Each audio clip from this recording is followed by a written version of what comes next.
The first thing Kong Saiwan felt when his half-brother called him impotent in front of 20 men was nothing. No raich. No scham. No heat rising up his neck. Nothing. Because feeling required a functioning nervous system. And Saiwan's had been dead for 4 years. Of course, the Han Group merger depends on your ability to produce an heir.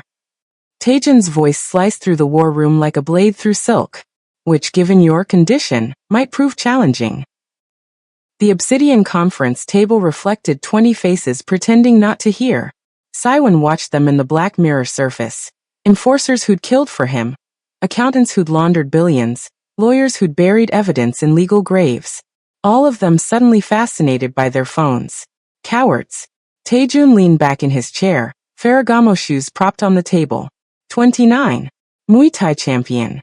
Pregnant girlfriend waiting in the lobby downstairs. Everything Saiwan used to be before Yoon Hana destroyed him with 3 men and a camera. The scar above Saiwan's eyebrow, 12 years old, from the crash that killed his mother, started to throb. Something to say, Hyung? Taejun's smile could gut a man. Saiwan stood. The room inhaled. 6'2" in a charcoal suit that cost more than a Seoul apartment.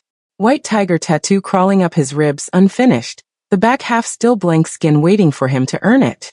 He cracked his knuckles. 1. 2. 3. Get out. Not loud.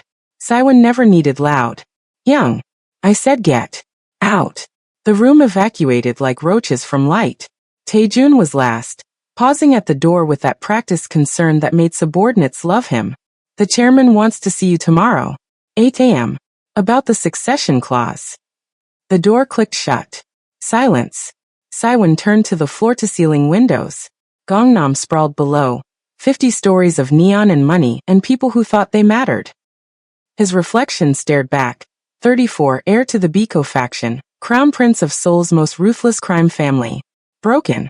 Not just his body. Everything. The machinery that made men want women, want food, want anything offline. Deleted. Gone. For years of doctors and pills and therapy and humiliation. And the only thing that worked was learning not to care. His phone vibrated. Chairman Kong requests your presence. 8 Uhr morgens. Succession timeline. 12 months. That's what the family bylaws gave him. 12 months to produce an heir, or the white tiger throne passed to the next viable male. Taejun, who already had a son growing in his girlfriend's belly, who'd shown the ultrasound to the entire family last week like a man planting a flag. Saiwan's jaw clenched. For years ago he would have felt rage. Now he felt the memory of rage, like phantom limb pain, the ghost of an emotion his body had amputated. But there was something else. Smaller. Sharper. Envy. He envied Taejun's working dick. His easy smile. His ability to walk into a room and make people love him instead of fear him. His pregnant girlfriend who looked at him like he was a man instead of a malfunctioning machine. Saiwan's phone buzzed again. His head of security. Update on the succession situation? His thumbs moved before his brain caught up. Find me a wife. 3 dots appeared. Disappeared. Appeared again. Sir. Someone impossible. Someone that makes the family forget Taejun exists. Parameters?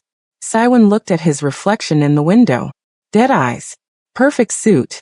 A ghost haunting his own body. He typed. Someone who will make them all choke. The response came fast. I'll have options by morning. Saiwan pocketed his phone. Poured 3 fingers of Macallan into a crystal tumbler. Drank it in one swallow, chasing the burn because at least pain was something close to feeling. If Taejun wanted to win with his working body and his precious heir, fine.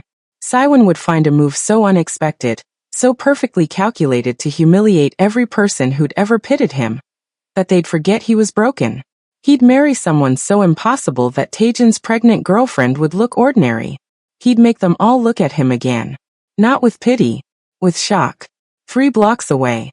Naomi Cross didn't know she was about to be found.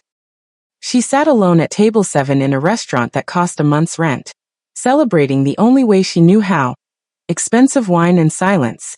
Today she'd exposed a Chaebol family's 50 billion Korean won's tax evasion scheme. Tomorrow they'd try to destroy her career. Tonight she had pasta and burrolo and the window seat overlooking the Han River. Her phone buzzed. Her sister in Lagos video calling. Naomi. Did you do it? Did you take them down? She smiled, the first real smile in 6 months. They're finished. Her sister screamed. Happy. Loud. So loud the couple 3 tables over glared. Naomi didn't care. For 5 minutes she let herself be happy, laughing, forgetting she was in Seoul where people stared at her dark skin like she was an exhibit. She didn't notice the man in the charcoal suit walk past her table. She didn't see him stop. Didn't feel his dead eyes land on her face and recognize something he'd forgotten existed. Life. Kang Saiwon stood 3 feet from her, watching this woman laugh into her phone, and for the first time in 4 years, felt his chest do something that wasn't just breathing. It ached. He didn't know her name. Didn't know she'd fled London in shame 6 months ago. Didn't know she was about to become the most dangerous weapon he'd ever wielded. But his head of security was about to get very different instructions. Because Saiwon had just found his impossible wife. Naomi Cross learned 3 things in her first 6 months in Seoul. Korean men didn't look her in the eye, Korean women clutched their purses when she passed, and expensive wine tasted the same whether you drank it in London or Gangnam. Tonight she was testing that 3rd theory. The Burolo was 400,000 Korean wons a bottle. Stupid money. But she'd just dismantled the Kim family's tax empire. 17 shell companies, 50 billion Korean wons hidden in Singapore accounts, all of it now in the prosecutor's hands. Her NGO boss had actually smiled. In 6 months, that was a first. So stupid wine. Pasta with black truffle. The window seat where she could pretend the Han River cared about her victory. Her phone lit up. Her sister calling from Lagos at 2 a.m. Because Grace never slept when there's drama to harvest. Did you destroy them? Naomi grinned into the camera. Burned them to ash. Grace screamed. Their mother appeared in the frame, face cream shining. Naomi, why are you making your sister scream at this ungodly wait? You won. I won. The phone erupted. Her mother shouted prayers. Grace demanded details. Naomi laughed, actually laughed, for the first time since she'd fled London and that disaster of an ex-fiancé who tried to destroy her. She didn't notice the man. Not at first. But her forensic accountant brain, the part that caught patterns invisible to normal people, registered him in her peripheral vision. Tall. Expensive suit. Standing too still while everyone else moved. Staring. She ended the call. Turned. He was still there. 3 feet from her table. Mid-30s Korean, face like carved ice. Scar through his eyebrow that should have made him look dangerous, but somehow made him look tragic. Eyes that had seen the bottom of something dark, and decided to stay there. Can I help you? Her Korean was fluent, accent thick but confident. Or do you always watch women eat alone? Most Korean men would have apologized and fled. This one stepped closer. You were happy. His voice was smoke and gravel. It's rare here. Maybe you're looking in the wrong places. I'm looking in all the places. He gestured to the empty chair across from her. May I? Red flags. Naomi had a PhD in red flags. Rich man. Expensive suit. That kind of confidence that came from never being told no. She should have said no. She said, 1 drink. Then you leave. He sat. Gestured to the server without looking. Macallan 25. Neat. The server materialized with a bottle. Korean 180, 000 a pour. Naomi revised her assessment. Not just rich. Stupid rich. Celebrating, she asked. Mourning. What died? Everything that mattered. He lifted his glass. Didn't drink. Just stared at the amber liquid like it held answers. What are you celebrating? Taking down a corrupt family. His lips twitched. Almost a smile. Which family? The Kims. Textile empire. Tax fraud. Impressive. He finally drank. You hunt powerful people for a living. Forensic accountant. I hunt their money. She leaned back. And you? What do you do when you're not interrupting strangers' dinners? I disappoint my family. The honesty landed wrong. Too raw. She'd expected a pickup line or a business pitch. Not this. You're good at it, she asked. The best. He set down his glass. Extended his hand. Kang Saiwon. She knew that name. Everyone in Seoul's financial circles knew that name. The Biko faction. Organized crime dressed in corporate silk. Billions in real estate, nightclubs, construction. Politicians in their pocket. Police on their payroll. Her hand froze halfway to his. Problem. His eyes, God, those eyes were empty. Like someone had scooped out everything human and left just the machinery. You're a criminal. Allegedly. I literally hunt financial criminals. Then we have overlapping interests. He didn't pull back his hand. Just waited. Naomi should have left. Should have thrown money on the table and walked out. But 6 months in Seoul had been lonely. 6 months of being stared at, whispered about, treated like an exotic curiosity. And this man, this beautiful, broken criminal, was looking at her like she was human. She shook his hand. His palm was cold. His grip was firm. He held on 3 seconds too long. Why are you really here? She asked. I told you. You looked happy. I forgot what that looked like. And now I'm wondering if happiness is contagious. She laughed. Bitter. If it is, I'm the wrong vector. I'm miserable. You hide it well. So do you. Something flickered behind his eyes. Recognition maybe. Like he'd just confirmed a suspicion. He released her hand. Stood. Pulled a business card from his jacket. Matte black, silver embossing. Just a name and a number.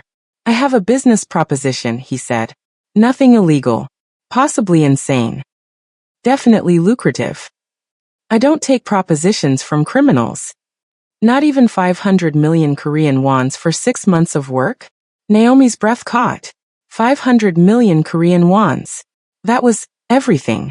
Her legal debts from London. Her siblings' university fees.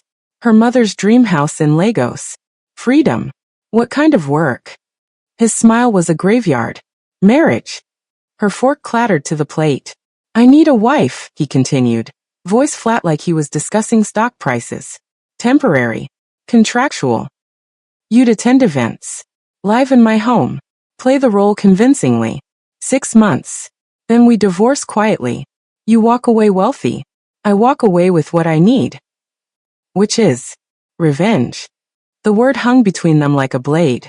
Naomi's therapist voice, the one that had kept her sane through the London disaster, screamed warnings. But her accountant brain was doing math. 500 million Korean wons. 6 months. No sex, presumably. Just theater. Why me? Because you're impossible. He buttoned his suit jacket. You're everything my family would never approve. You're foreign. You're black. You're brilliant and loud and completely out of place in my world. You're a scandal in human form. And that's what you want. A scandal? I want them choking on their own judgment. His eyes finally showed something. Not warmth, but heat. Rage maybe. Or pain so old it had calcified into purpose. Interested. She should have said no. She said, I'll think about it. He walked away without looking back. Naomi sat alone with her wine and her shock and his business card burning in her hand. She didn't know that 12 hours from now, she'd call that number. Didn't know that 72 hours from now, she'd be standing in front of his family, being introduced as the future Mrs. Kong. Didn't know that in 4 weeks, she'd be in his bed, hearing him weep like a man who'd forgotten he had tears. All she knew was this. She'd come to Seoul to hide from her shame. She'd just met a man drowning in his. And 500 million Korean wons could buy a lot of new lives. She pulled out her phone, stared at his number, thought about her ex-fiancé's face when he'd called her a gold digger in front of his family, thought about proving everyone wrong, thought about being wanted, even if it was fake. She typed, what exactly does this marriage entail? 3 dots appeared immediately. Siwon's penthouse didn't look like a home. It looked like a photo shoot for a magazine nobody read. All glass and steel and furniture too expensive to touch. Naomi stood in the center of his living room at 11 p.m., 3 days after the restaurant, wondering if she'd just walked into the stupidest decision of her life. Seat. Siwon gestured to a leather couch that probably cost more than her car. He'd loosened his tie, rolled up his sleeves. First time she'd seen him look remotely human. She didn't sit. I want the terms. All of them. He poured 2 glasses of whiskey. Slid one across the marble coffee table toward her. 6 months. You attend family events, business dinners, Anything requiring a wife. You live here. Separate bedrooms. No physical intimacy required or expected. Why not? The question landed like a slap. His hand tightened on his glass. Does it matter? If I'm selling 6 months of my life, yeah, it matters. His jaw worked. She watched him weigh how much truth to give her. Finally. I can't. Can't what? Perform. The word came out like broken glass. Medically. Psychologically. However you want to classify it. I'm impotent. Have been for 4 years. Naomi's accountant brain processed this. The proposition made more sense now. He needed a wife for appearances, not function. A prop. A beautiful, scandalous prop to parade in front of his family. What happened 4 years ago? That's not part of the contract. It is if I'm walking into whatever fallout you're still carrying. Saiwan drank his whiskey in one swallow. Poured another. My former fiancé. Yunhana. Night before our wedding, she released a sex tape. Her with 3 men from my organization. Many true stead. It was designed to humiliate me so thoroughly I'd call off the wedding. Did you? Of course I did. His smile was acid. Can't marry a woman who just fucked your entire security team on camera. My body agreed. Shut down completely. Hasn't worked since. Naomi sat down. Not because the couch looked comfortable, but because her legs needed the support. This man wasn't just broken. He was shattered. And now you want to marry me to what? Prove you're over it. I want to marry you to make my half-brother choke on his own smugness. Saiwan leaned forward, elbows on his knees. Taejun thinks he's won. He has a working body, a pregnant girlfriend, my father's favor. He humiliated me 3 days ago in front of 20 men. Called me impotent. Called me weak. So this is revenge. This is war. His eyes were ice. And you're the nuclear option. You're everything they'd never approve. Foreign, black, brilliant, loud. You don't fit their world. That's exactly why you're perfect. I marry you, and suddenly Taejun's pretty little pregnant girlfriend looks boring. Expected. Safe. And after 6 months? Quiet divorce. Irreconcilable differences. You leave 500 million Korean wons richer. I keep my succession rights. He pulled out a folder. The contract. Read it. Change anything you want. My lawyers will adjust. Naomi opened the folder. 23 pages of legalese. She'd spent 6 years reading contracts that tried to hide theft in footnotes. This one was surprisingly clean. Clause 3. No sexual relations required or implied. Clause 7. Separate living quarters maintained. Clause 12. Either party may terminate with 30 days notice, forfeiting 50% of agreed compensation. Clause 18. In the event of pregnancy. She stopped. Why is there a pregnancy clause if we're not having sex? Standard contract language.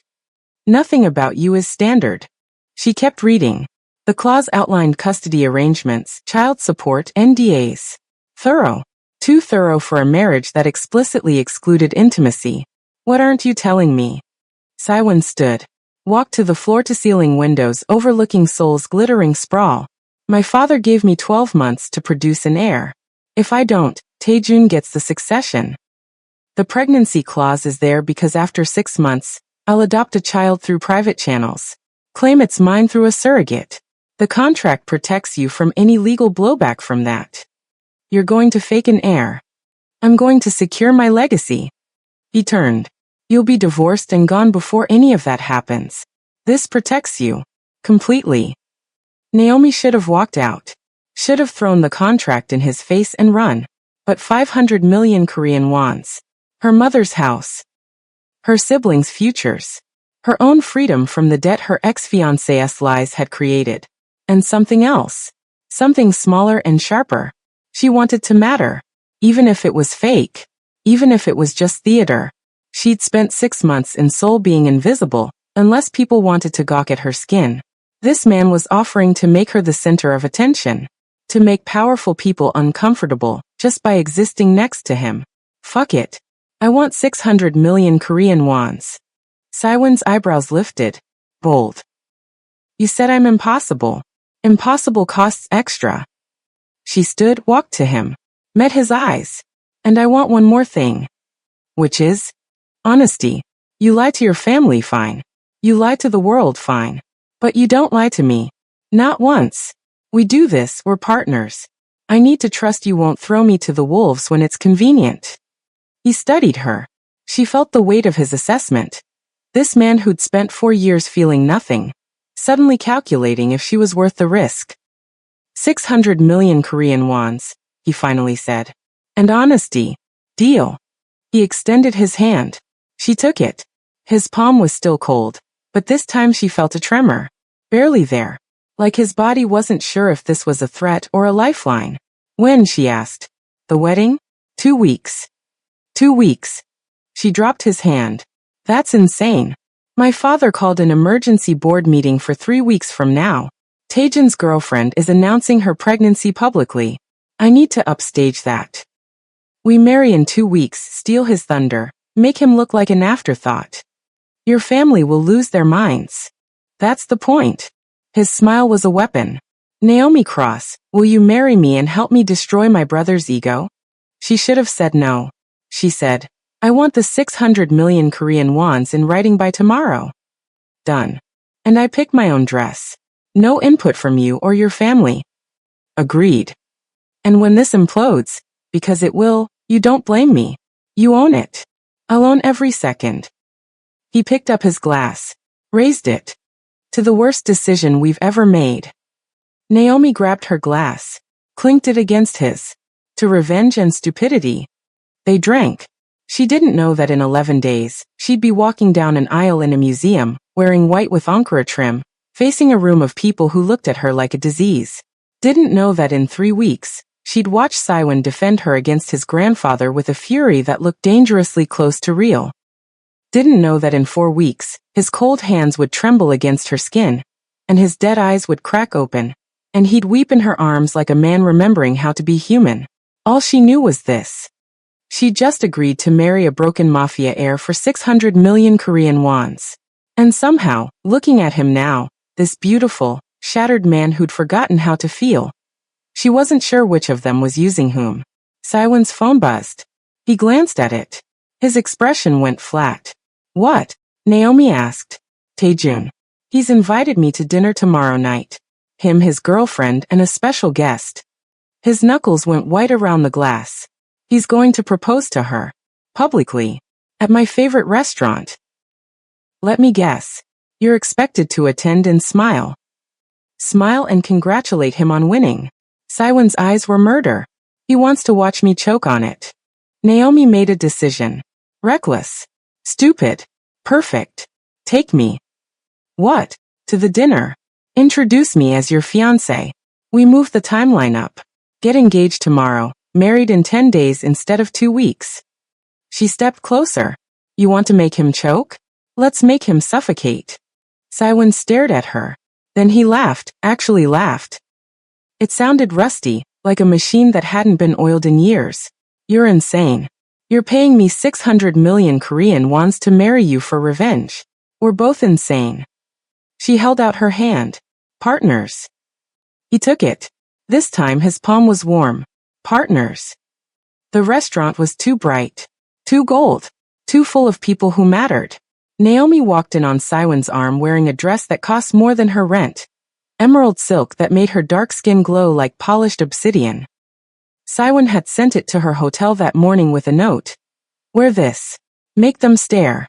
They were staring. Every head turned. Conversations died mid-sentence. A woman in Chanel actually dropped her wine glass. Saiwon's hand on her lower back was possessive. Performative. His voice in her ear was smoke. Don't flinch. They feed on fear. I don't flinch. Good. Taejun was at the center table. His girlfriend Minji beside him. Delicate, Korean. Exactly what a mafia prince should marry. Pretty in that forgettable way expensive makeup created. Her hand rested on her still flat stomach like a promise. Taejun stood. His smile didn't reach his eyes. Young. You came. You invited me. Saiwon pulled out Naomi's chair. This is Naomi Cross. My fiancé. The word detonated. Minji's mouth opened. Closed. Taejun's smile cracked at the edges. Fiancé. Taejun tasted the word like poison. How sudden. When you know you know. Saiwon sat, draped his arm across the back of Naomi's chair. Casual. Easy. Like he touched her every day. We're getting married next week. Small ceremony. Family only. Next week. Minji's voice was a squeak. But that's weird. We're announcing our engagement tonight. Taejun cut in. His eyes on Saiwon were murder. And Minji's pregnancy. 12 weeks. It's a boy. Congratulations. Saiwon's voice was flat.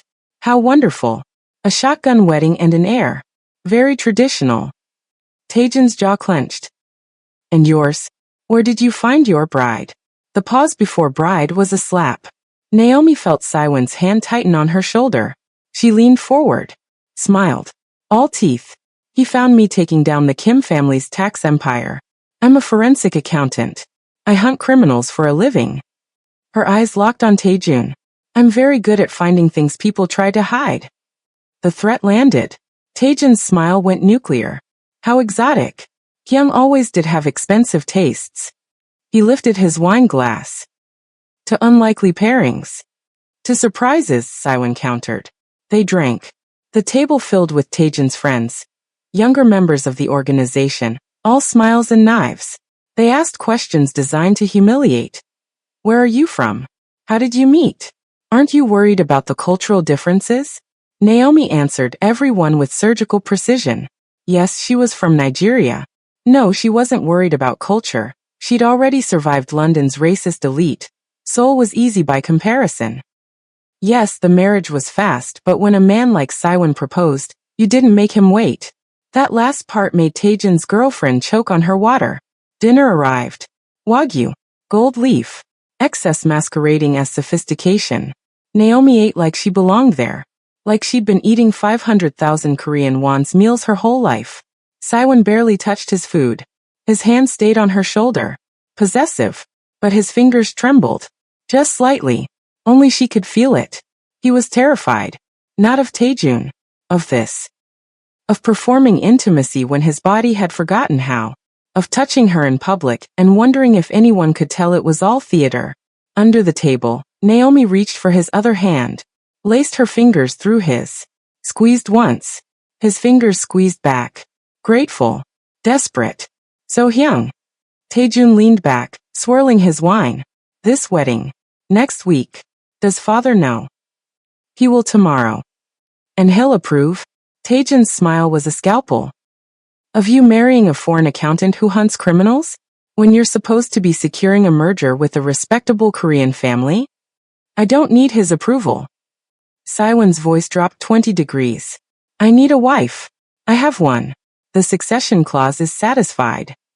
The succession clause requires an heir, not a wife. Silence. Naomi felt Saiwon's entire body go rigid. Taejun leaned forward. You have 12 months to produce a child, Hyung. A biological child. Or the throne passes to me. Did you forget? Or are you counting on medical miracles? The heir left the room. Naomi's brain rewired the entire con in 3 seconds. Saiwon hadn't told her this part. The succession clause didn't just need marriage. It needed a baby. A real baby. And Saiwon was impotent. This wasn't a 6-month contract. This was a suicide mission. We're working on it, Naomi heard herself say. Her voice steady. Calm. Some things take time. Taejun laughed. Time. Right. Well, Hyung, I hope your wife is patient. I hear some problems are permanent. Saiwon stood. The chair scraped. Every eye in the restaurant turned. Enjoy your dinner, Taejuna. Congratulations on the baby. His hand found Naomi's. Pulled her up. We have a wedding to plan. They walked out. Saiwon's hand crushing hers. His breathing too fast. Outside, the valet brought his car, black Maybach, 200 million Korean wons on wheels. Saiwon handed Naomi in. Climbed in after her. Closed the partition between them and the driver. Then he put his head in his hands. I'm sorry. His voice cracked. I should have told you. About the heir requirement. I thought I had a plan, adoption, surrogacy, something. You lied. I omitted. You lied. Naomi's voice was ice. You said honesty. That was the deal. I know. He looked up. His eyes were shattered. I know. If you want out, I'll pay you 100 million Korean wons for tonight. For helping me survive that. Just God, I'm sorry. She should have taken the money. Should have walked away. She said. What's the real plan? Not the adoption fantasy. The real one. Siwon swallowed. There isn't one. I'm impotent, Naomi. I can't. My body doesn't. He slammed his fist against the window. I married you to buy time. To figure something out. To not lose everything to Taejun. But you're right. Elite. And I'm sorry. The car idled. Seoul glittered outside. Beautiful. Merciless.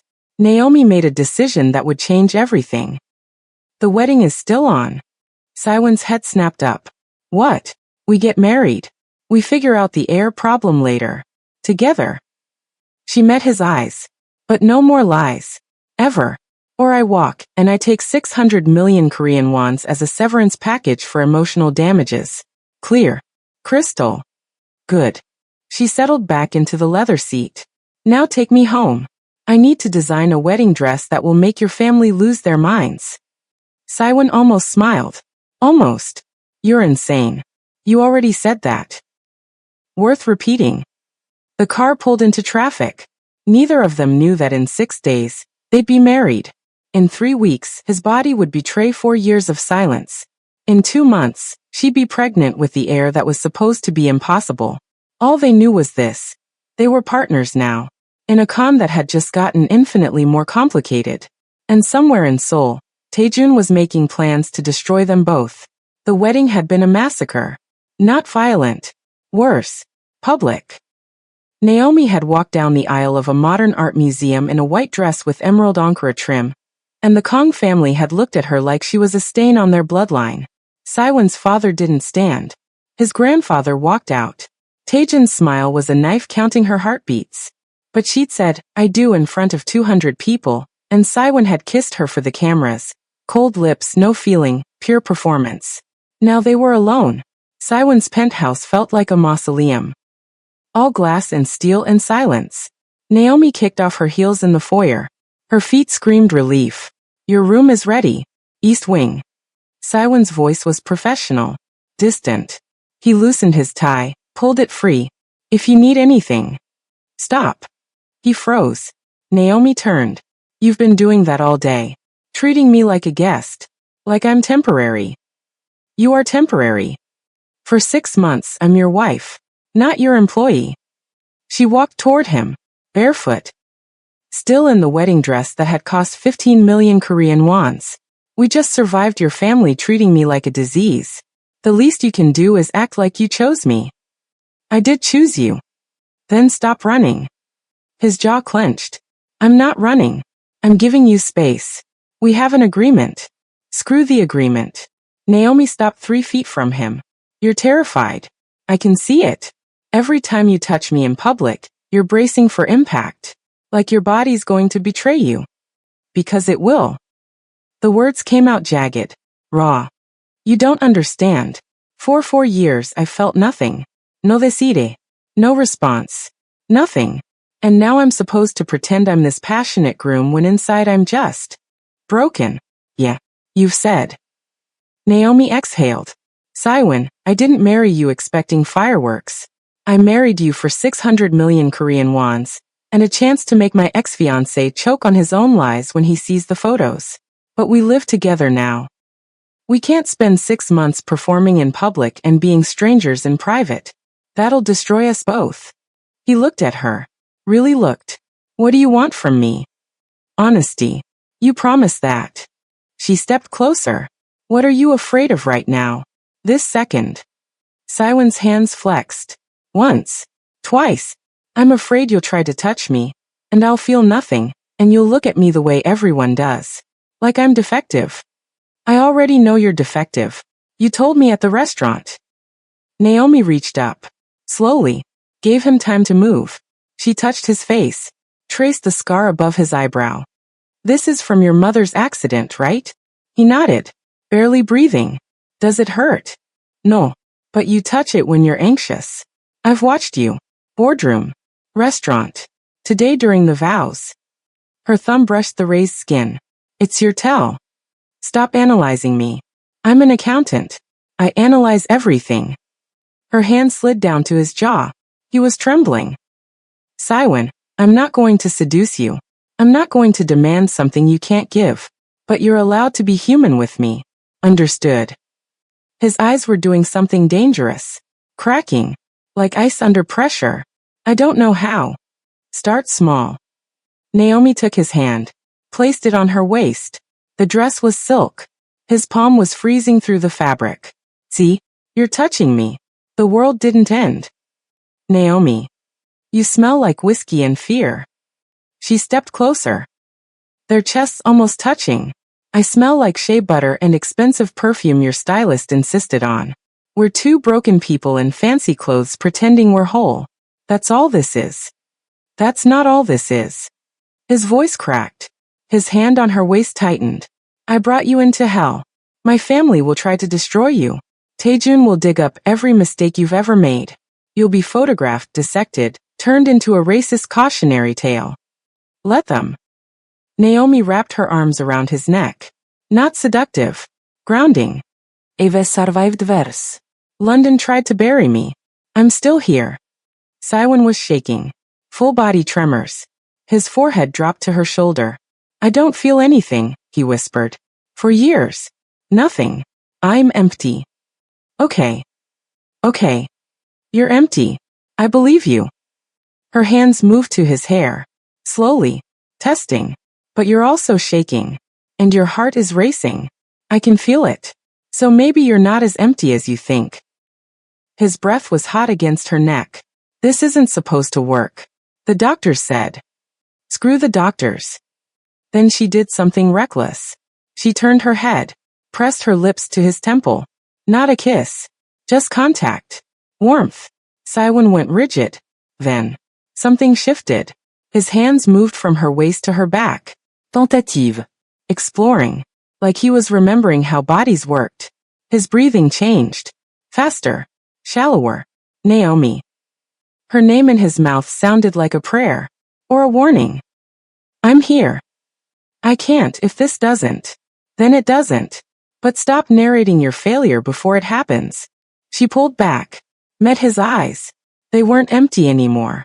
They were terrified. Desperate. Alive. Saiwen, we have 6 months. No pressure. No timeline. If your body wakes up, great. If it doesn't, we'll figure it out. But right now in this moment, can you just... He kissed her. Not gentle. Not practiced. Desperate. Like a drowning man grabbing for air. His hands tangled in her hair. Her back hit the wall. The wedding dress rustled. His body pressed against hers and, oh God, he was hard. Saiwen froze. Pulled back. His eyes were wild. That's not how. Don't question it. Naomi grabbed his face. Kissed him again. Harder. Don't think. Just feel. His hands were everywhere. Shaking. Clumsy. 4 years of shutdown rewiring in real time. He picked her up, actually lifted her, and carried her toward the bedroom. Not the guest room. Yes. They fell onto his bed. The dress was complicated. He didn't care. She helped. Silk and lace and expensive fabric pooling on the floor. His suit followed. And when he entered her, when his body did what doctors said it couldn't, Saiwen broke. He wept. Actually wept. Tears on her shoulder, hands gripping her like she was the only real thing in the world, his voice shattering. I thought I was dead. I thought, God, I thought. You're not dead. Naomi held him through it. Moved with him. You're here. You're alive. I feel you. It lasted 17 minutes. She counted.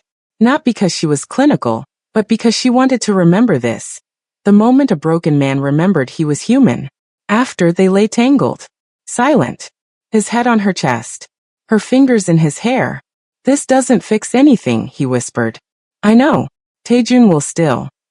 I know. And we're still. I know. She kissed his forehead. Sleep. Tomorrow we deal with reality. Tonight we survived. His arms tightened around her. For the first time in 4 years, Kang Saiwen slept without nightmares. And Naomi Cross realized she'd just made the most dangerous mistake of her life. She was starting to care. Saiwan woke to sunlight and terror. Naomi was still in his bed, her dark skin against his white sheets, her locks spread across his pillow. Real. Not a dream. Not a hallucination brought on by expensive whiskey and desperation. He'd had sex. After 4 years of nothing, his body had worked.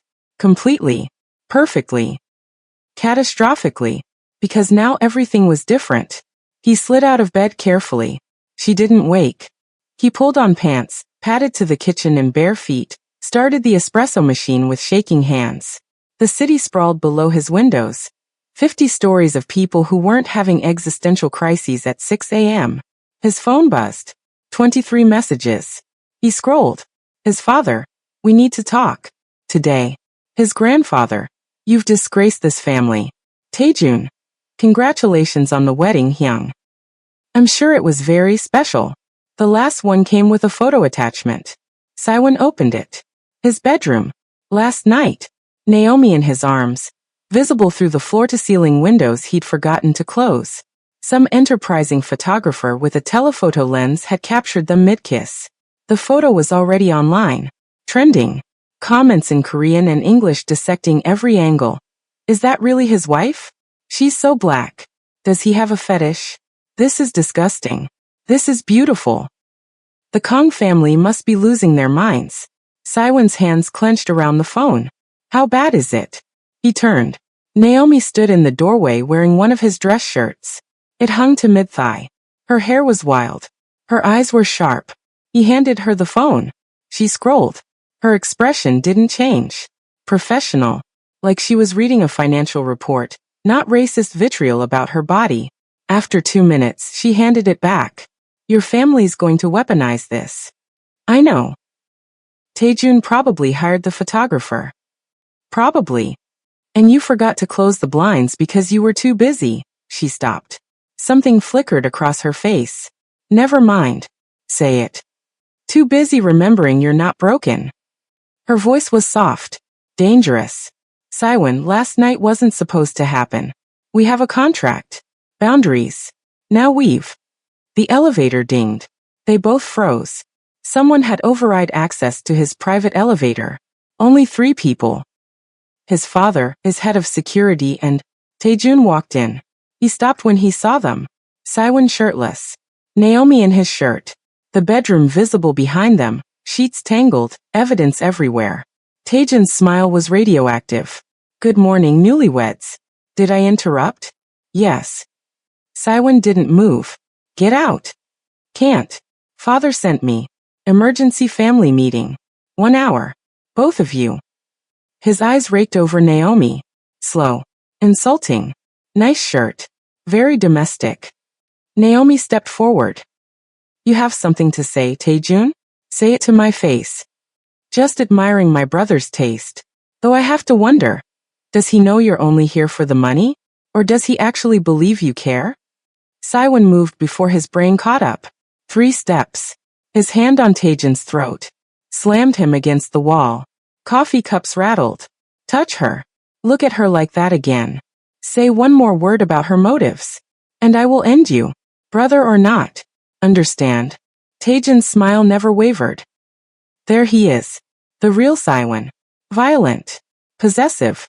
Territorial. He glanced at Naomi. Did you know your husband killed a man with his bare hands? Seoul, 2019. Business dispute. They never found the body. Get out. Saiwan's voice was a blade. Taejun straightened his jacket when Saiwan released him. 1 hour. Father's office. Don't be late. He's already disinheriting you in his head. He walked to the elevator. Paused. Oh, and Hyung? The photos everywhere. CNN picked it up. Korean mafia heir marries black accountant. Your international news. Hope it was worth it. The elevator closed. Silence. Saiwan turned. Naomi was staring at him. You killed someone? Yes. Recently. 5 years ago. Business. He was selling our guns to a rival faction. Got 7 of our men killed. Saiwan's voice was flat. I handled it. Handled it. Right. Naomi sat on the couch. Anything else I should know? Va crimes? Human trafficking. We don't touch drugs or trafficking. Everything else, real estate, nightclubs, construction, political bribes, yes. He sat across from her. You married a criminal, Naomi. A real one. I thought you knew. Knowing and seeing are different. She rubbed her temples. We have an hour before your father tries to annul this marriage. What's the play? United front. You're my wife. This is real. We don't flinch. Is it real? The question landed like a gunshot. Saiwan looked at her. This woman who'd slept in his arms. Who'd felt his body work for the first time in 4 years. Who'd held him while he wept like a child. I don't know, he said honestly. Last night was, I didn't plan, my body hasn't. I know. Naomi stood. We need to get dressed. Your father's going to attack me. My background, my race, my motives. You ready to defend me in front of him? For real. Saiwan stood. Walked to her. Took her face in his hands. Listen to me. My father is a monster. My grandfather is worse. They will say things designed to make you run. Racist things. Cruel things. They'll offer you money to leave. They'll threaten you. His thumb brushed her cheek. But you are my wife. Contract or not, money or not, last night or not, you're mine. And I protect what's mine. Always. Understood. Naomi's eyes searched his face. This wasn't the deal. Screw the deal. He kissed her forehead. Get dressed. Show them you don't break. 45 minutes later, they walked into Chairman Kang's office. The old man sat behind a desk carved from a single piece of mahogany. Saiwan's father stood beside him. Taejun leaned against the window smirking. Chairman Kang looked at Naomi like she was roadkill. So, this is the whore. Saiwan's fist hit the desk before anyone could breathe. The wood cracked. Call her that again. I'll forget you're my grandfather. The room held its breath. Naomi placed her hand on Saiwan's arm. Calm. Steady. It's fine. It's not. It's fine. She looked at Chairman Kang. You wanted to meet me? Here I am. Say what you need to say. The old man smiled. It was a graveyard. I'm offering you 2 billion Korean wons to disappear. Annulment. Naida. You leave Korea tonight. Never contact my grandson again. Naomi didn't blink. No. 5 billion Korean wons. No. You're a gold digger. Everyone knows it. Take the money. I'm his wife. The money's irrelevant. Chairman Kang stood. You think you can come into this family, this country, and belong? You're a stain. A mistake. He married you for spite, and when he's bored, he'll discard you like trash. Naomi smiled. All teeth. Then I guess we'll see. But until he discards me, I'm staying. And there's nothing you can do about it. The silence was nuclear. Then Saiwan laughed. Actually laughed. He pulled Naomi against him. Kissed her hard. Right there. In front of his grandfather. When he pulled back, his eyes were on the old man. She stays. We're married. Get used to it. Or cut me out. Your choice. He took Naomi's hand. Walked out. Behind them, Chairman Kang's roar shook the building. In the elevator, Naomi exhaled. That was insane. That was necessary. Saiwan looked at her. You didn't take the money. You're worth more than 5 billion Korean wons in entertainment value alone. He almost smiled. Naomi, don't. Whatever you're about to say, don't. She faced him. Last night happened. This morning happened. Your family's trying to destroy us. Let's just survive today. Tomorrow we'll figure out what we are. The elevator doors opened. They walked out into the Seoul morning. International scandal. Mafia wars. Impossible attraction. Partners. For better or worse. 3 weeks into the marriage, Naomi found the folder. She wasn't snooping. She was looking for the tax documents Saiwan had promised for her NGO's records. His home office was organized chaos. Leather and mahogany and file cabinets that probably cost more than most people's cars. The folder was labeled Succession Planning Private. She should have closed it. She opened it. Inside, adoption agency contacts, surrogacy lawyers, DNA testing facilities, and a timeline, handwritten in Saiwan's precise script. Month 6, divorce Naomi. Finalize adoption through Seoul private channels. Month 7, Present biological heir to family. DNA test rigged through Dr. Kwan. Month 8. Secure succession. Payment to Naomi complete. Her hands shook. He'd planned this. All of it. The marriage was a smokescreen for an adoption scam. She was never supposed to matter. Just a distraction while he faked a bloodline. And the wedding night? The sex that had broken his 4-year drought? The way he'd held her every night since, his body finally working, his dead eyes coming alive? All of it, convenience. Biology. Proximity. Not real. The office door opened. Saiwon walked in, phone to his ear, speaking rapid Korean. He stopped when he saw her face. Ended the call. What's wrong? Naomi held up the folder. When were you going to tell me? His expression went carefully blank. Tell you what? Don't. Her voice cracked. Don't you dare play dumb. This entire marriage you were planning to fake an heir. Rig DNA tests. Commit fraud. And I'm just what? The decoy? The scandal that keeps everyone distracted while you break every law. Saiwon closed the door. That folder is old. From before. Before what? Before you accidentally got your dick working again. She threw the folder at him. Papers scattered. You used me. I married you for 600 million Korean wons. You knew what this was. I knew it was fake. I didn't know you were planning to commit paternity fraud. Do you understand what you're asking me to be complicit in? Her forensic accountant brain was screaming. If this comes out, I lose my license. My career. Everything I rebuilt after London. It won't come out. You don't know that. She paced. 3 steps. Turn. 3 steps back. God, I'm so stupid. I actually thought, after that first night, when you looked at me like I mattered. You do matter. Stop lying. Her voice broke. You're good at this. The touching. The protecting me from your family. The way you hold me at night like I'm the only real thing in your world. But it's all performance. I'm just another transaction. Saiwon's jaw clenched. You think the last 3 weeks have been performance? What else could they be? You needed a wife. You needed a scandal. You needed time to arrange an illegal adoption. I checked every box. She grabbed her purse. I'm done. Keep the 600 million Korean wons. I'll sign whatever NDA you want. But I'm not staying in a marriage built on lies. Naomi. My name is Dr. Cross. She headed for the door. Saiwon moved faster. Blocked her path. You're not leaving. Get out of my way. No. His voice was raw. Desperate. That folder is from 2 months ago. Before I met you. Before you accidentally fell into my bed because your body had a Pavlovian response to proximity. Before I realized I could feel again. He grabbed her shoulders. For years, Naomi. For years of nothing. Then you walked into that restaurant laughing into your phone. And I felt my chest hurt. Actually hurt. Like something dead was trying to wake up. Pretty words. You're good at those too. I'm not, he exhaled. Dropped his hands. The plan was fake an heir. You're right.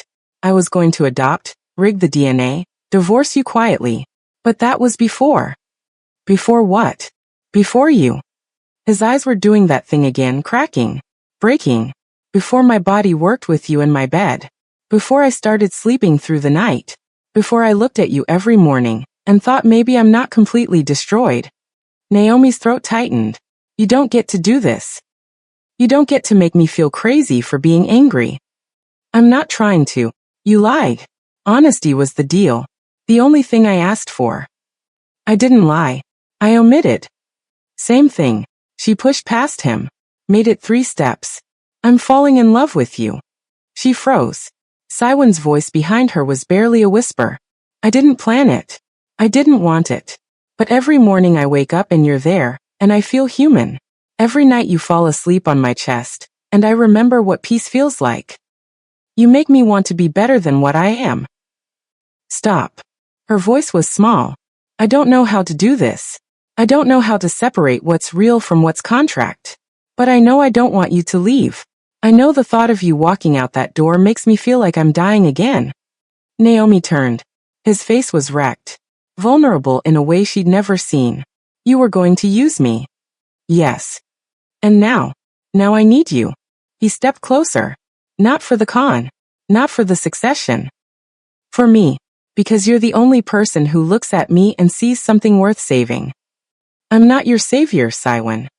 I know. But you're my wife. And I'm asking, begging, for a chance to make this real. Naomi's hands were shaking.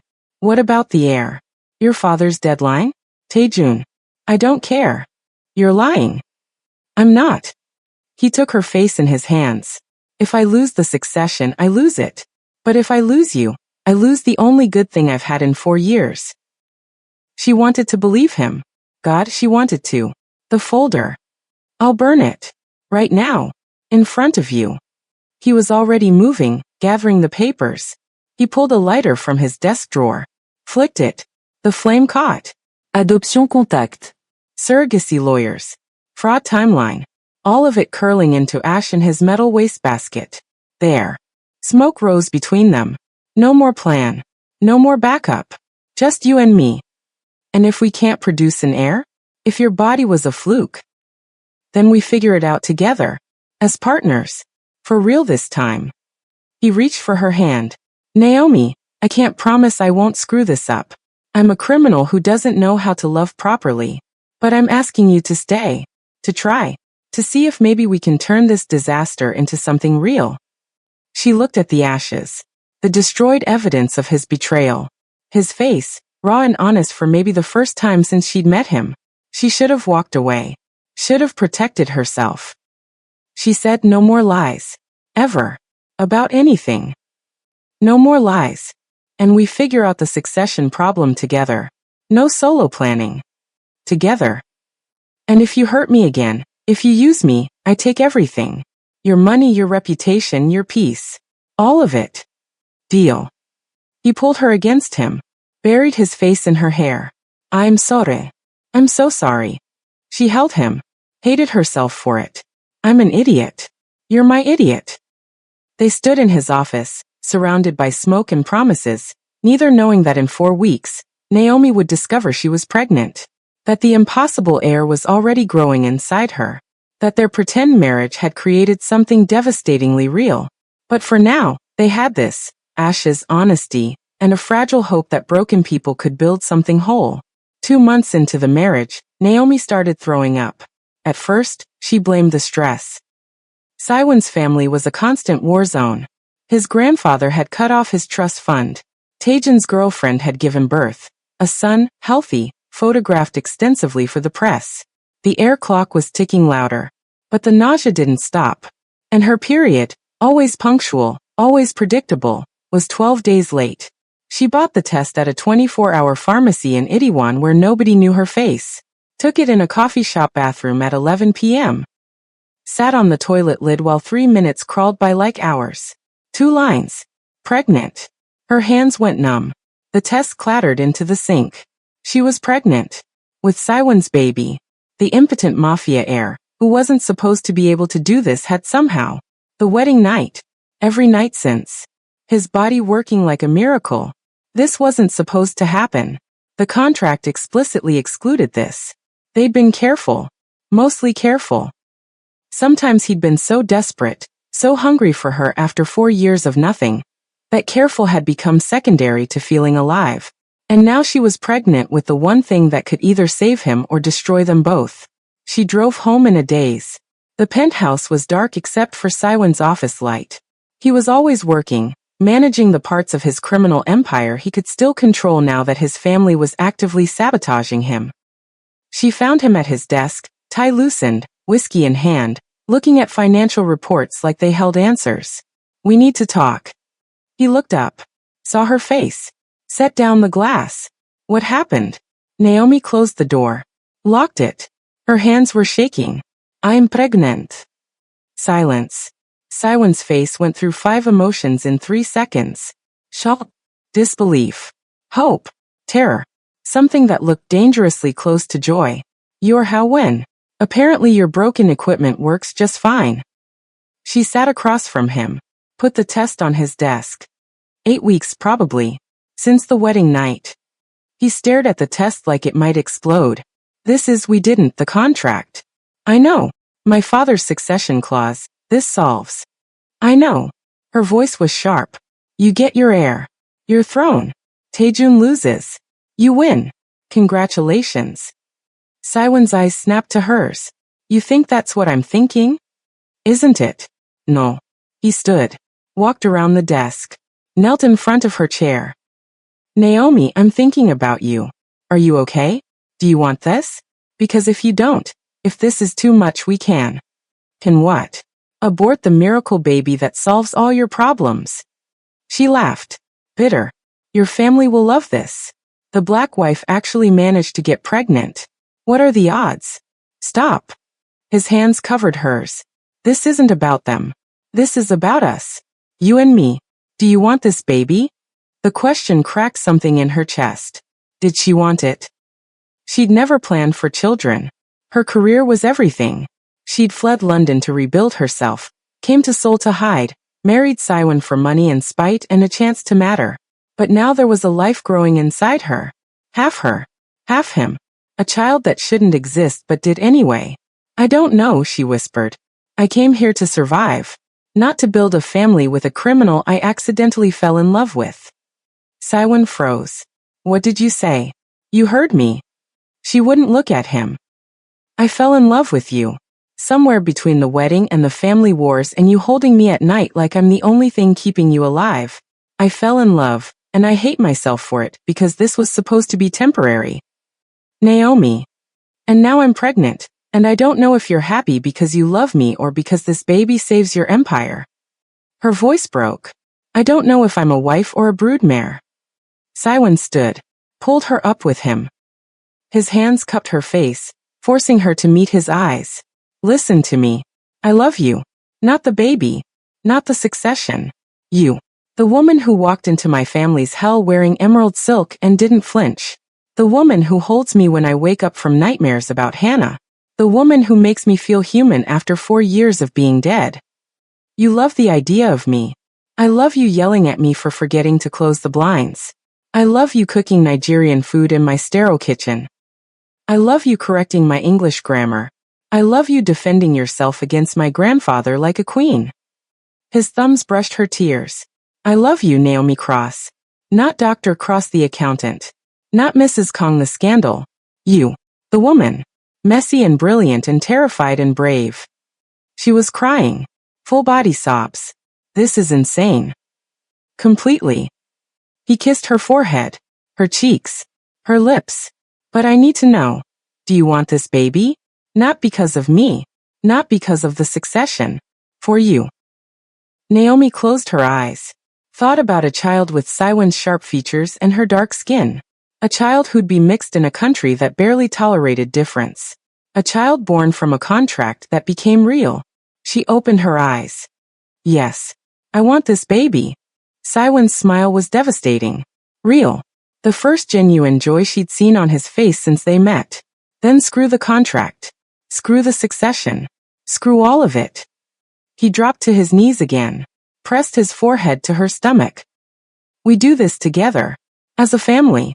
For real. Your father will weaponize this. Demand DNA tests. Accuse me of trapping you. Let him. Saiwon looked up.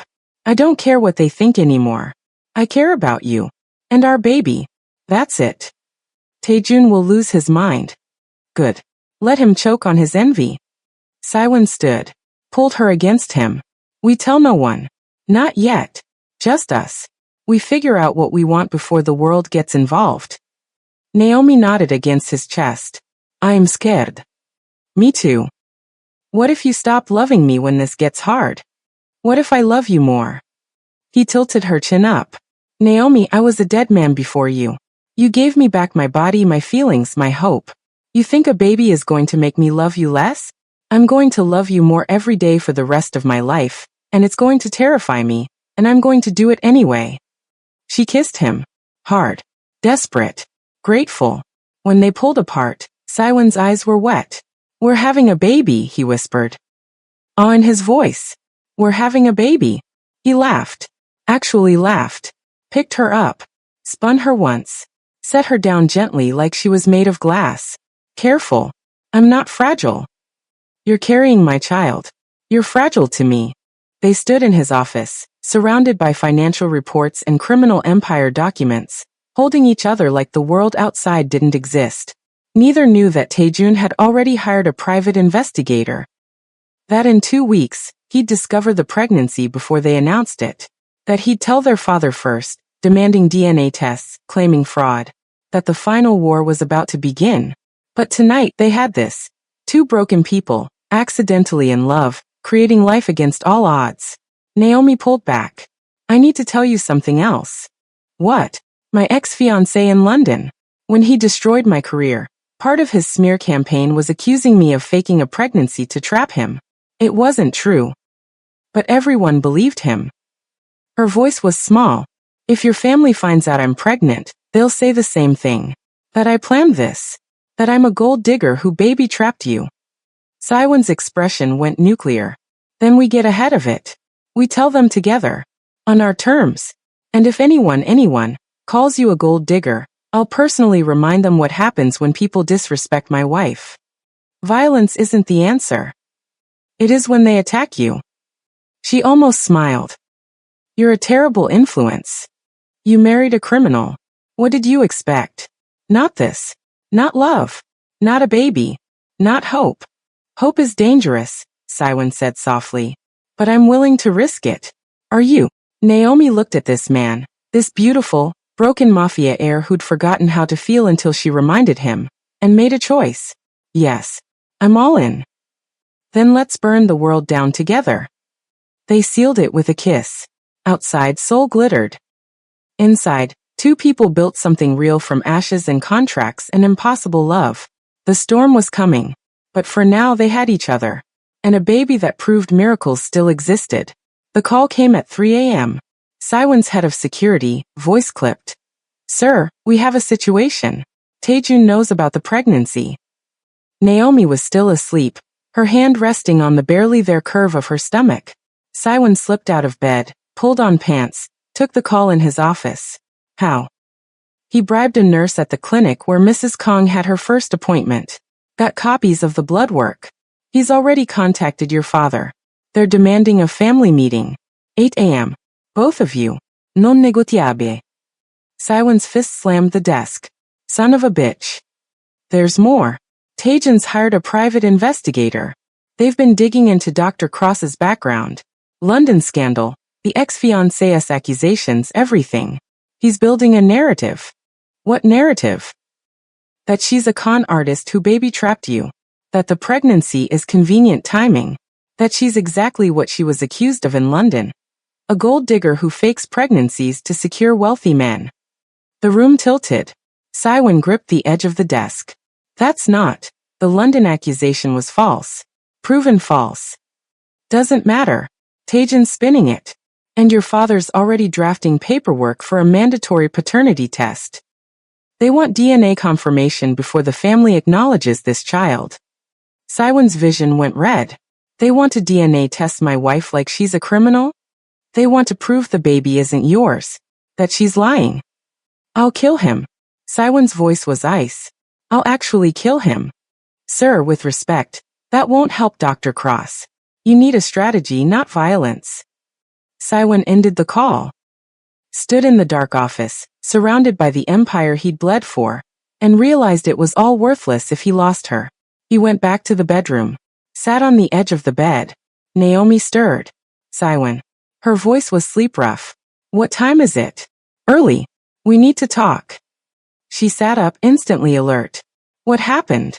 He told her. All of it. Taejun's spy. The stolen medical records.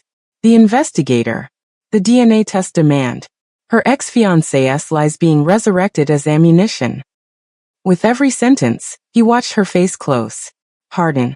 The woman who'd been soft in his arms 20 minutes ago disappeared, replaced by the forensic accountant who'd survived London's elite trying to destroy her. When's the meeting? Her voice was professional, detached. 4 hours. What do they want? To prove you're lying. To discredit you. To get me to divorce you before the baby's born. He reached for her hand. She pulled away. Naomi, don't. She got out of bed. Started dressing. This is exactly what happened in London. Different country, same script. Wealthy family doesn't approve of the woman. She gets pregnant. They claim she's a liar. Demand proof. Destroy her reputation. This is different. How? She spun on him. Because you love me? That didn't stop them from stealing my medical records. Didn't stop them from hiring investigators. Your love doesn't protect me, Siwon. It makes me a bigger target. Then we fight them. Together. With what? They have money, power, connections. I'm a foreign black woman they already hate. Now I'm a foreign black woman carrying the golden heir they need. You think they'll let me keep this baby without shredding me first? They don't have a choice. The baby is mine. Prove it. Her voice cracked. That's what they're going to say. In front of your entire family. In that boardroom. They're going to look at me and demand I prove this baby is yours, like I'm some kind of. She broke. Full body sobs. Siwon caught her before she hit the floor. I can't do this again, she whispered against his chest. I can't survive another room full of people calling me a liar. A whore. A gold digger. I barely survived London. I don't have anything left. Yes, you do. He held her tighter. You have me. And I'm not letting them destroy you. Not today. Not ever.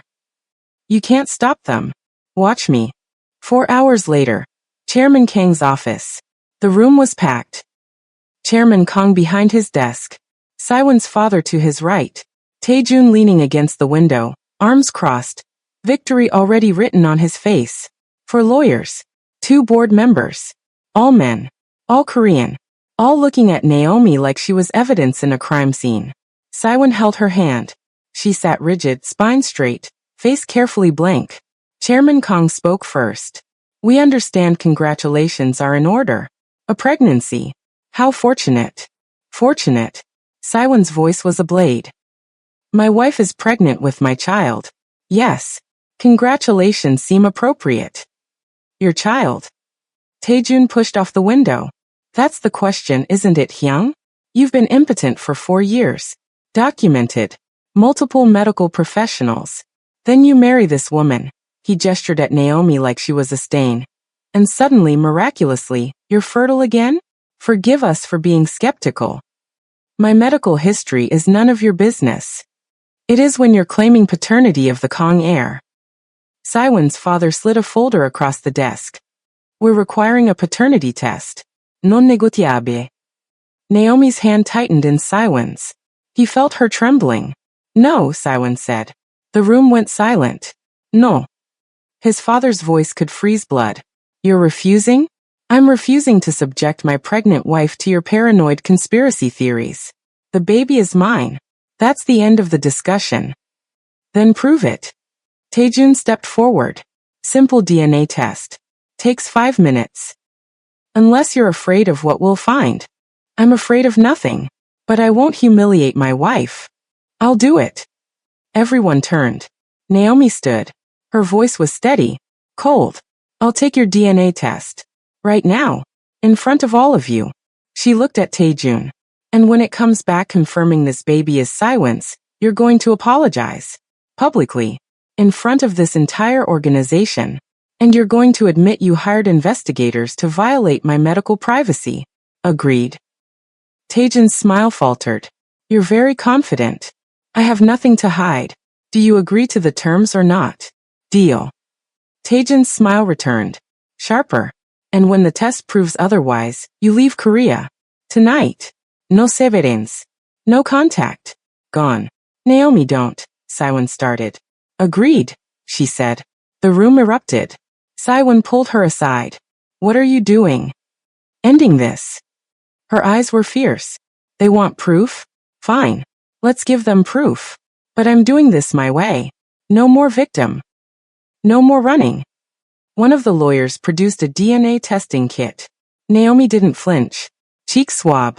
Simple. Clinical. She handed it to the technician. Results in 3 hours, the lawyer said. We'll wait, Chairman Kang announced.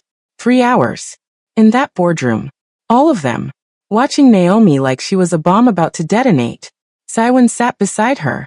Silent. His hand never left hers. Taejun made calls. Smiled. Confident. Naomi stared at the wall. counting minutes. At hour 2, Saiwan leaned close. If this goes wrong. It won't. But if it does. Then I lose everything. Again. She finally looked at him.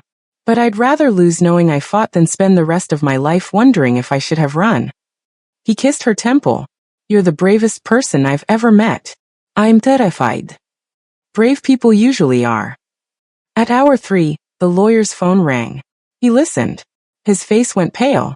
He looked at Taejun, then at Naomi. The results. The room held its breath.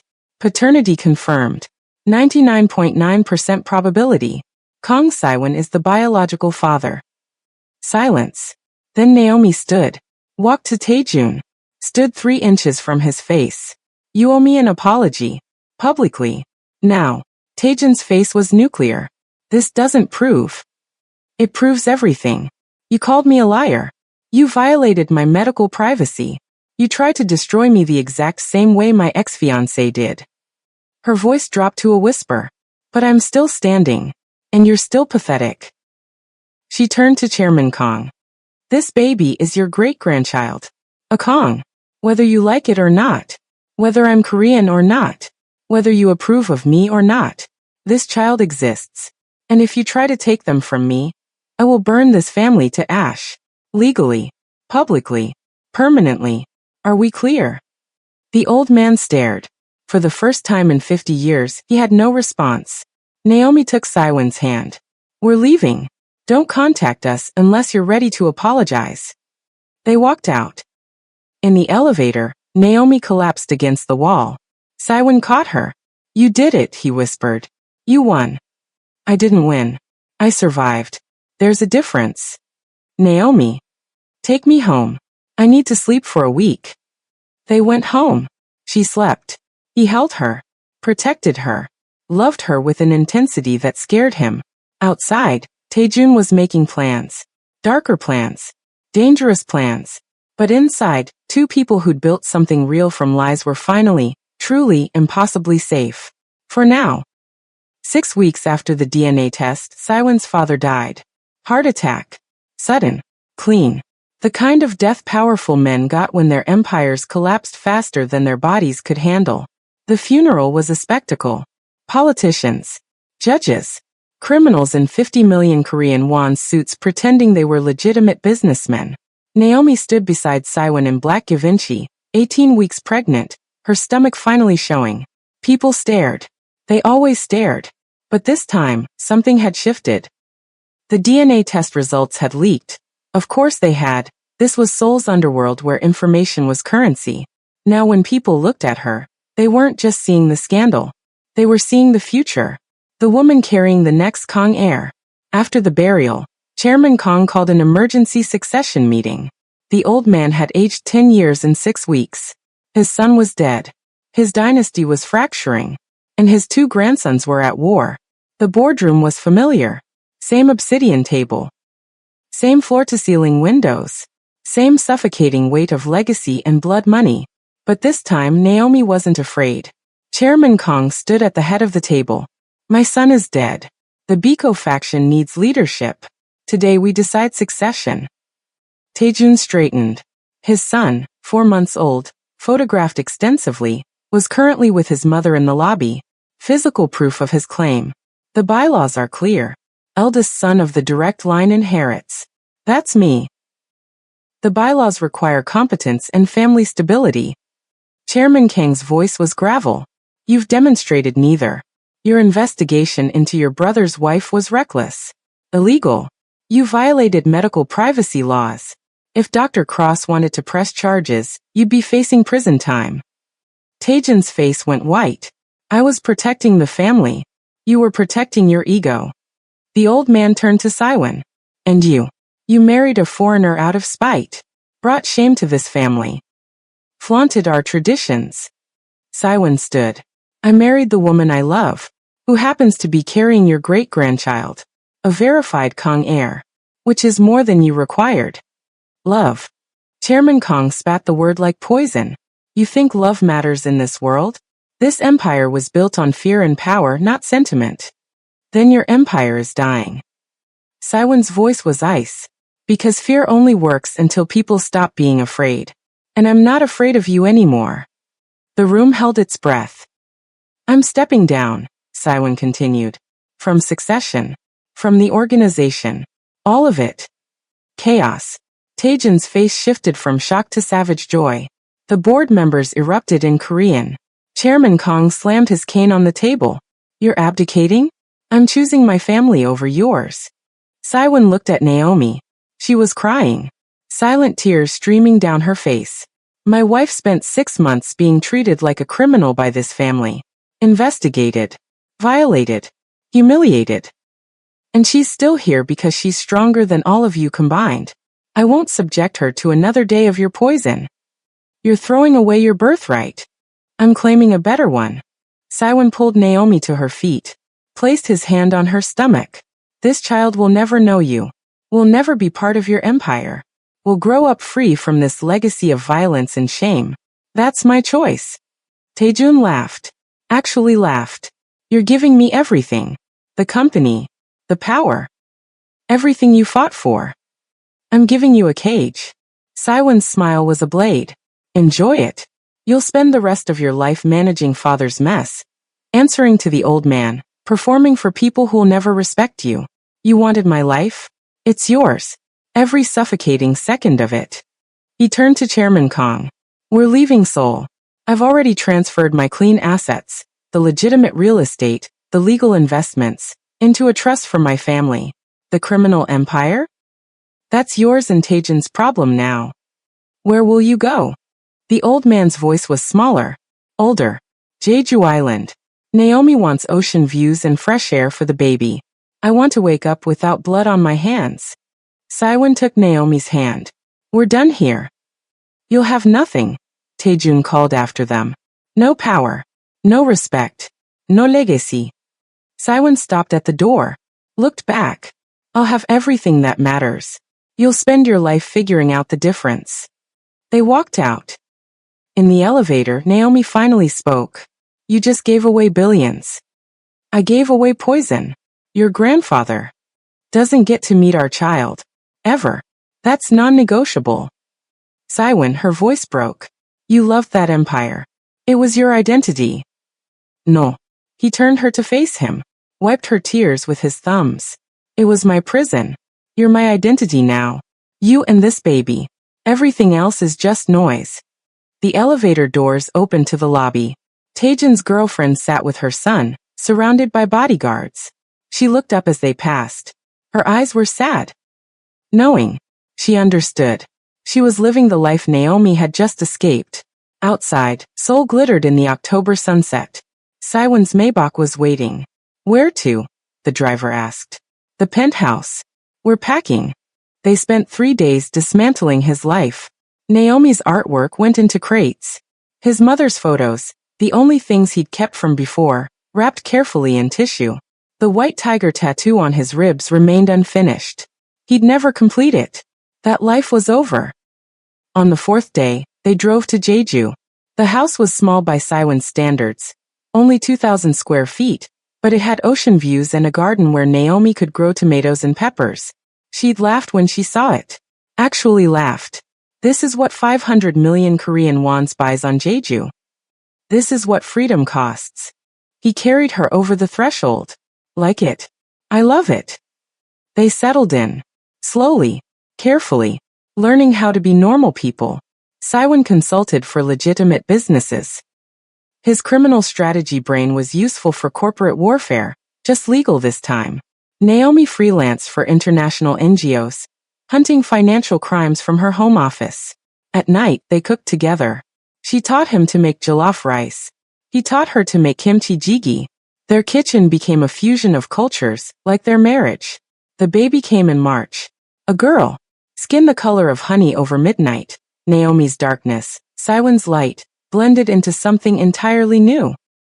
They named her Isul, Korean Fordu, because she was fresh, clean, untouched by the violence that had defined her father's life. When Saiwon held her for the first time, he wept. Full body sobs. Naomi held them both. You okay? She whispered. I'm perfect. He looked at his daughter. Her tiny fingers wrapped around his. I spent 4 years dead. Then I spent 6 months learning to feel again. Now I'm holding proof that miracles exist. She's not a miracle. She's just a baby. She's my baby. With you. That's the miracle. Isil opened her eyes, dark like her mother's, and stared at her father like she knew him. Like she'd been waiting for him. Saiwon fell in love for the second time in his life. 18 months later, Taejun showed up unannounced. Saiwon was in the garden with Isul, teaching her to walk. She was 14 months old, stubborn like her mother, determined to run before she could stand. Naomi was inside, pregnant again, 6 months this time, another girl. The black Mercedes looked obscene parked next to their modest Hyundai. Taejun got out. He'd aged. Lines around his eyes. Gray at his temples. The weight of the empire sat on his shoulders like a gravestone. Young. Saiwon picked up Isul. Held her protectively. What do you want? To talk. We have nothing to discuss. Please. The word sounded foreign in Taejun's mouth. 5 minutes. Saiwon looked at Naomi through the kitchen window. She nodded. He sighed. 5 minutes. Garden. Naomi stays inside. They sat on the bench overlooking the ocean. Isul played in the grass, chasing butterflies. She's beautiful, Taejun said quietly. I know. Grandfather died last month. Saiwon felt nothing. I know. I got the notice. He asked for you. At the end. Good. Let him die wanting. Taejun flinched. You really hate us that much? I don't hate you. I pity you. Saiwon watched Isul giggle. You got everything you wanted. The company. The power. The throne. Are you happy? Silence. That's what I thought. Saiwon stood. Your 5 minutes are up. I envy you. The confession stopped Saiwon cold. Taejun was staring at the ocean. You were right. It's a cage. Every day is meetings and violence and managing father's mess. Minji left me. Took our son. I haven't slept through the night in 18 months. And you, he gestured at the house, the garden, Isul. You have everything. I have what matters. There's a difference. Teach me. What? How to escape. How to choose different. How to, Taejun's voice cracked. How to stop being what they made me. Saiwon studied his half-brother. Saw the desperation. The exhaustion. The regret. You can't, Saiwon said finally. Not while you're still sitting on that throne. You want freedom? Walk away. Like I did. But you won't. Because you're too afraid of being nothing. And you're not. I'm not nothing. I'm a husband. A father. That's everything. Saiwon picked up Isul. She grabbed his face, babbling. Go home, Taejun. Run your empire. Live your life. But leave mine alone. Taejun stood. Started toward his car. Stopped. I am sorry. For everything. The investigation. The humiliation. I was. Jealous. I know. Apology noted. Not accepted. Saiwon's voice softened. But if you ever want to actually walk away, if you ever get brave enough, call me. I'll help. Taejun's eyes were wet. He nodded once. Got in his car. Drove away. Naomi came outside. What did he want? Permission to be miserable. Saiwon kissed her. Kissed Isul's head. He won't take it. People like him never do. And people like us? We already won. We just had to lose everything first to see it. They went inside. Made dinner. Put Isul to bed. Lay together on the couch. Naomi's pregnant stomach pressed against Saiwon's side. Do you miss it? She asked. The power. Never. Not even a little. Not even a fraction. He kissed her forehead. I'd rather have this, you our daughters, this quiet life, than all the power and soul. This is real. Everything else was performance. I love you. I love you more. Impossible. Watch me. Outside, the ocean whispered against the shore. Inside, two broken people who'd accidentally built something whole held each other, and their miracle children, and called it home. The empire was gone. The legacy was dust. The family was ashes. But Kong Saiwon, former mafia heir, former ghost, former dead man, was finally, impossibly, completely alive. And that was the only ending that mattered. The end. Epilogue 5 years later. Isil was 6. Her sister Zara was 4. Both girls ran through the Jeju garden like wild things, speaking Korean and English and Igbo in a chaotic blend that drove their teachers crazy and made their parents laugh. Naomi's hair was graying at the temples. Siwon had crow's feet from smiling. They looked older, tired, happy. The doorbell rang. A courier. Envelope from Seoul. Legal paperwork. Siwon opened it while Naomi made tea. Inside, transfer documents. Chairman Kang's estate. All of it. The legitimate assets, the clean money, the properties, transferred to Isul and Zara's trust.